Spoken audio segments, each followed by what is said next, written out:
Hey, this is Faith Followers, and I'm just coming here today just to tell you about, because there's been so many questions on which Bible do I use, or which Bible I use when I'm doing the lessons or when I'm studying, or which Bible do people do I recommend to others.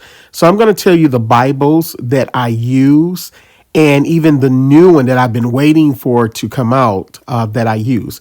So I'm not going to prolong it. I'm just going to tell you the Bibles I use. And the first one is called the Life Bible.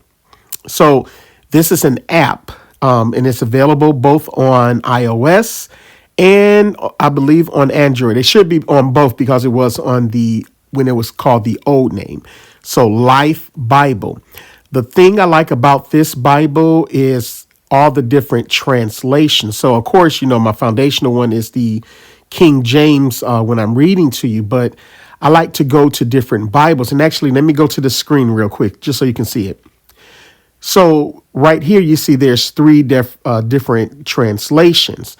So on the left, this is Matthew chapter 18, verse 3, and you'll understand why I use this. So Matthew chapter 18, verse 3 says, "Verily I say unto you, except ye be converted and become little children, or become as little children, ye should not enter into the kingdom of heaven." So this is in the King James version, and that S at the end is the strong. So that's why it has kind of like lines underneath, because you can go like this and look up the Strong's number and different things like that. And I love using that. But then in the middle, I have the Amplified Bible. So that verse 3 says, "And said, I assure you and most solemnly say to you, unless you repent," and then you'll see it kind of elaborates on it. And it says, "That is, change your inner self, your old way of thinking, live changed lives, and become like children, trusting, humble, and forgiving. You will never enter the kingdom of heaven." So you can see that this one goes into a little bit deeper explanation than the King James. And then the other Bible on the right is I keep forgetting the name of this one. This is the Passion Translation. So verse 3 says on the right hand side, "Learn this well, unless you dramatically change your way of thinking and become teachable like a little child, you will never be able to enter in." So it has a deeper meaning than the King James, the first one, but not as lengthy as the Amplified. Now you can see some of the Bibles that I have. Let me go to my purchase. So you can see I have like the Amplified Classic, Contemporary English, and all these Bibles. You can get it. Some of them are free. Like you see the King James Version is public domain, so it's free. And then some of them, they cost money. So it'll be as low as 99 cents. I think the highest is like $4.99. So $1 to $5, kind of right in that range. So you can see the different Bibles that I have. And I'll use these different Bibles depending on what it's saying. So this is the number one I use, especially for when I do these lessons. Now, the number 2 one that I use is called the Sefer. And I'll put it up on the screen, the Sefer. So you can see on the screen, this is Sefer.net. And this is the version that I use. And you can see that it says the Sefer restores 87 sacred texts, including Enoch, Jubilees, Yasher, and Maccabees, meticulously researched to reveal the deeper story of creation. Fill historical gaps between Malachi and the Gospels. And this is one of the main reasons you want to have a book like this, because there is a lot of scripture in the King James that's missing. Remember, the King James, the one we have now, is not the first version. The first version was the 1611. It filled in all those gaps, but because of man and what they would call, it's not canon. Well, it's not canon for a reason, because it hides a lot of information they don't want you to know about. So you want to have a Bible that fills those gaps in, like the Sefer or the 1611 King James, which I've told you about before. So once again, Malachi, Gospels, and prepare you for the Messiah's triumphant return. These time-tested scriptures paint a vivid picture of the Creator's love, restoring his true Hebraic name, Yahuwah. So you can get that at Sefer.net if you want to. I believe it's $100 for that Bible, if I'm not mistaken. And then I'll go to the last one. The last one is the one that I've been waiting for. This is the one I really wanted, and I finally got my hands on it. And I'll show you where you can get the copy that I have, which you really want that copy. It is called the Complete Ethiopian Bible. So they do have it, and you can see in the picture below, I have the hardcover. That one cost $53.99 at the time of this recording. I got that one, and I also have the Kindle because I want to show it on the screen when I'm reading it along with the Life Bible. So the Kindle version is $41.99. You can get that one, or you can get the hardcover, or you can get both. Like I said, I have both of them. And the description says the Complete Ethiopian Bible in English, illustrated, includes missing Apocrypha, Book of Enoch, Book of Ezra, Jubilees, Book of Wisdom, and other sacred Orthodox lost books. Now you say, well, what's the difference between that one and the Sefer? It seemed like, they have the same books, and they do. They have the same books, but actually no. The Ethiopian has a couple of books that's not in the Sefer, and I believe vice versa. But the reason why I wanted the Ethiopian Bible is because the Ethiopian Bible is the oldest Bible in the world.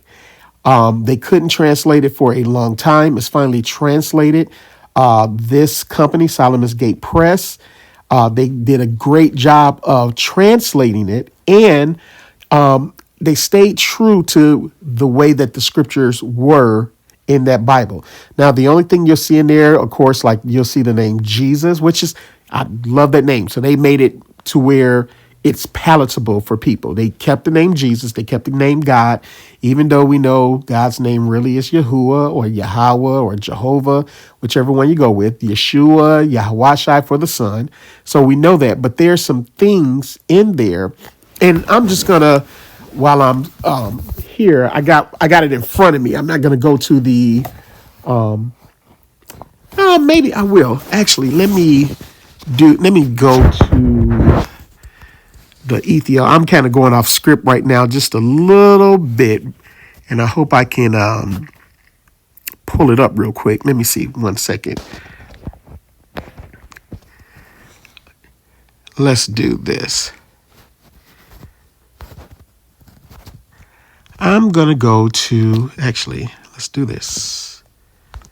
Let's go to Genesis.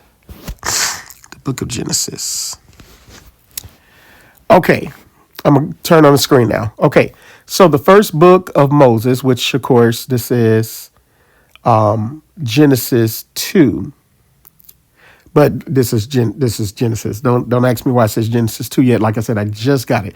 But it's book 1. It says, in the beginning, God created the heavens and the earth. Now the earth was without shape and empty.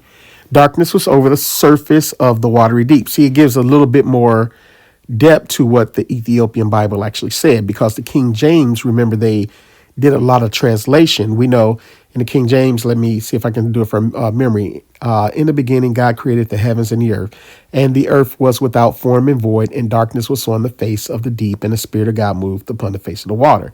It says close to the same thing, but it says, and darkness was over the surface of the watery deep, but the Spirit of God was moving over the surface. See how that but is different than and? See, and is just, Spirit of God is just moving there. But when you say, but the Spirit of God was moving, it's like, okay, the Spirit of God is moving there. What was the Spirit of God about to do? We see in verse 3, and God said, creation of light, and there was light. God saw the light, it was good. So God separated the light from the darkness. God called the light day and the darkness night. Let me get to one. Yeah. Verse 6. Verse 6 says, and God said, let there be an expanse. Listen, in the midst of the waters, and let it separate water from water. So God made the expanse and separated the water under the expanse from the water above it. It was so. God called the expanse sky. So this reads a little bit different than what the regular King James. And there's a lot. I'm not going to even go into what I just read. There's a lot into that, especially when you understand, you start learning Hebrew. And as I've been learning Hebrew, I'm like, wait a minute, this word means this in Hebrew, and this word means this in Hebrew, and this word means this. So does it? Yes, it is really saying that. But when you read the King James Version, it kind of waters it down just a little bit, which is why a lot of Hebrew speaking people, they'll tell you, yeah, the King James Version is not everything that it says that it is, because there's a lot of meaning that's missing from it because of the translation. So the Ethiopian Bible still has a lot of that original language in there. So I would highly recommend the Ethiopian Bible to anyone. And I'll go back just to the start page. Yeah, right here. The Complete Ethiopian Bible. This one I would highly recommend it. We're going to be using that. So that's all I really have. I just wanted to show you the different Bibles. A lesson is coming soon.